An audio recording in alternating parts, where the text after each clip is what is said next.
Hello everyone. Coder arts में आप सभी का स्वागत है।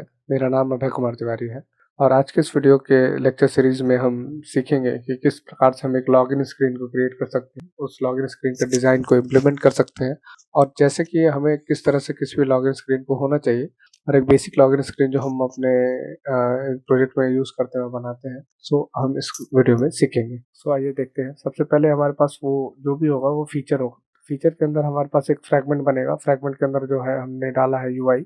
यूआई पैकेज के अंदर हमने जो लिख रखा है लॉगिन फ्रैगमेंट। सो एक फ्रैगमेंट हमने बनाया हुआ है जिसके अंदर ये सारे मेथड्स को हमने ओवरराइड किया हुआ है, जो कि ऑटो ऑटो ओवरराइडिंग के थ्रू ऑटो ओवरराइड हो जाता है। इसका एक व्यू मॉडल क्लास है। इस व्यू मॉडल का हम इस्तेमाल करेंगे जब भी हम प्रोजेक्ट को बनाएंगे और रन करेंगे। सो ये है बेसिकली हमारा फ्रैगमेंट। सो अगर हम आगे की ओर बढ़ते हैं, सो अगर हम कंट्रोल प्रेस करें और लॉगिन पे क्लिक करें तो हमारा एक एक पेज खुलेगा जिसका नाम है कि लॉगिन लॉगिन फ्रैगमेंट। सो अगर हम इस पर क्लिक करते हैं तो ये हमें डायरेक्ट वहाँ पे ले जाता है जहाँ पे ये बना हुआ है। सो ये सारे लेआउट्स हैं जो हमने क्रिएट किए हुए हैं और एक एक करके हम सारे स्क्रीन्स के बारे में समझेंगे और देखेंगे कि किस तरह से हम लॉगिन का लॉगिन आईडी और पासवर्ड, ईमेल या फिर पासवर्ड को डालेंगे और सेव करेंगे, किस प्रकार से हम लॉगिन स्क्रीन को बनाते हैं। सो सबसे पहले अगर मैं आपको बता दूं कि ये एक स्क्रॉल व्यू है। स्क्रॉल व्यू का मतलब ये है कि जब भी हमारा कोई भी पेज हमारे स्क्रीन से बड़ा होगा तो वो स्क्रॉल व्यू के अंदर आएगा और वो इजीली स्क्रॉलेबल होगा।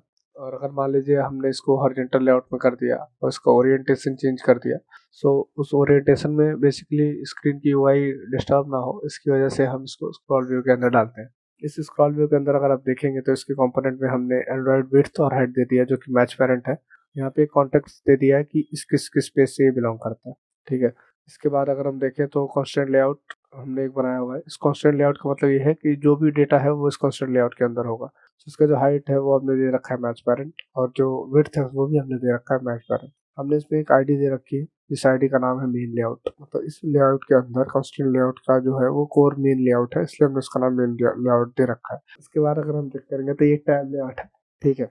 ये भी कंस्ट्रेंट लेआउट है। इस कंस्ट्रेंट के अंदर अगर आप देखेंगे तो बेसिकली इस लेआउट के अंदर हमें एक इमेज या फिर कोई भी लेबल, लॉगिन का लेबल हम यहाँ पे डाल सकते हैं।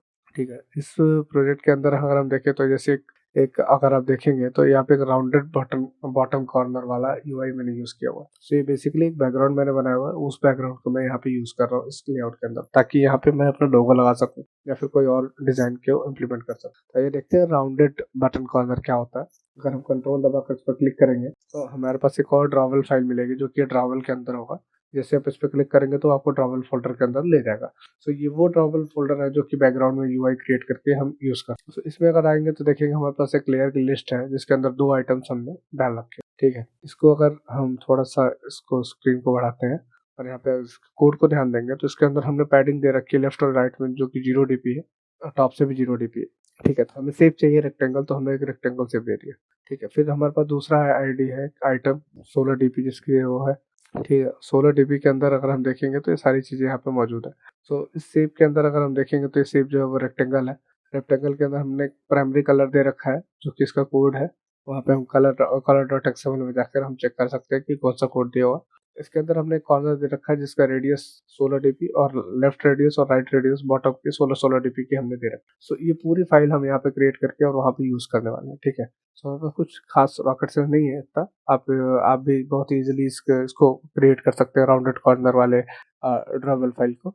उसके बाद इसको हम ड्रावल में पेस्ट कर देते हैं और ये पूरा का पूरा कोड एग्जीक्यूटेबल हो जाता है और यहाँ पे हम देख सकते हैं राउंडेड कॉर्नर इस प्रकार से हम क्रिएट कर सकते हैं। सो अगर हम इसको मिनिमाइज कर दें और इसको थोड़ा इंक्रीज कर दें, ठीक है, उसके नीचे जैसे हम आएंगे तो हमें एक मिलेगा टेक्स्ट व्यू। ठीक है। इस टेक्स्ट व्यू के जो भी एक एक कंपोनेंट्स को मैं एक्सप्लेन करने की कोशिश करता हूँ। सो बेसिकली अगर आप देखेंगे तो इसमें एक login using email and password का टेक्स्ट व्यू, जो कि मैंने पहले वीडियोस में आपको बताया कि हम टेक्स्ट व्यू कैसे बनाते हैं, उस टेक्स्ट व्यू की मदद से हम यहाँ पे एक स्ट्रिंग दे रखा है जो कि लेबल के नाम से, उस स्ट्रिंग डॉट एक्सएमएल फाइल के अंदर अगर आप जाएंगे तो यहाँ पे वो चीज़ आपको मिलेगी। ठीक है। सबसे पहले हमने इसका एक आईडी दी हुई है जिसका नाम है लेबल और फिर हमने एक विड्थ दी हुई है और हाइट दी हुई है। हाइट इसकी 0 dp इसलिए दे दी गई है। हाइट 0 dp से बेसिकली क्या होता है कि जब भी हम कोई भी टेक्स्ट साइज की जो भी वैल्यू हम डालेंगे तो उसी टेक्स्ट साइज का उसका हाइट होगा। सो हम 0 dp इसकी हाइट दे सकते हैं। सो इसकी हाइट हमने दे रखी है 0 dp और जो विड्थ है वो हमने रैप कंटेंट दे रखा है।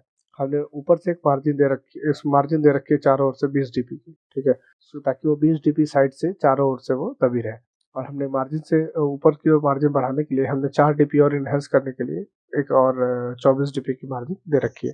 तो अब ये लेफ्ट और राइट से 20 डीपी और ऊपर से 24 डीपी का हमारे पास मार्जिन मिलता है हमें।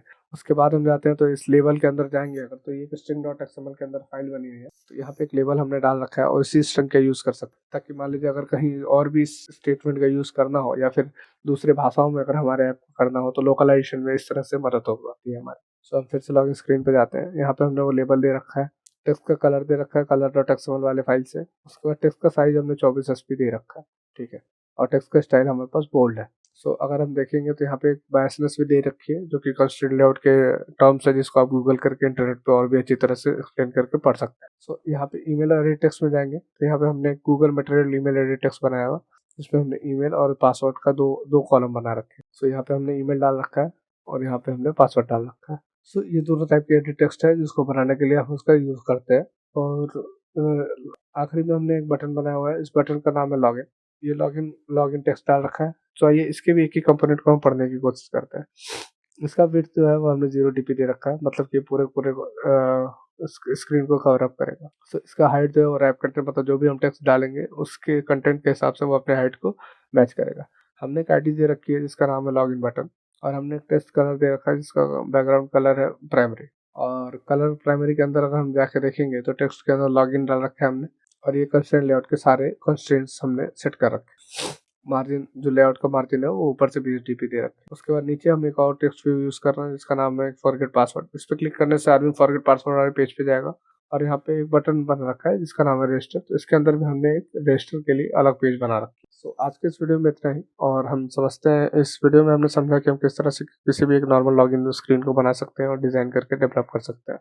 तो आपका धन्यवाद हमारे साथ जुड़े रहने के लिए, और अगर आपको भी किसी भी अपने प्रोजेक्ट में मदद की आवश्यकता है तो आप हमारे दिए गए ईमेल आईडी पे संपर्क कर सकते हैं। धन्यवाद।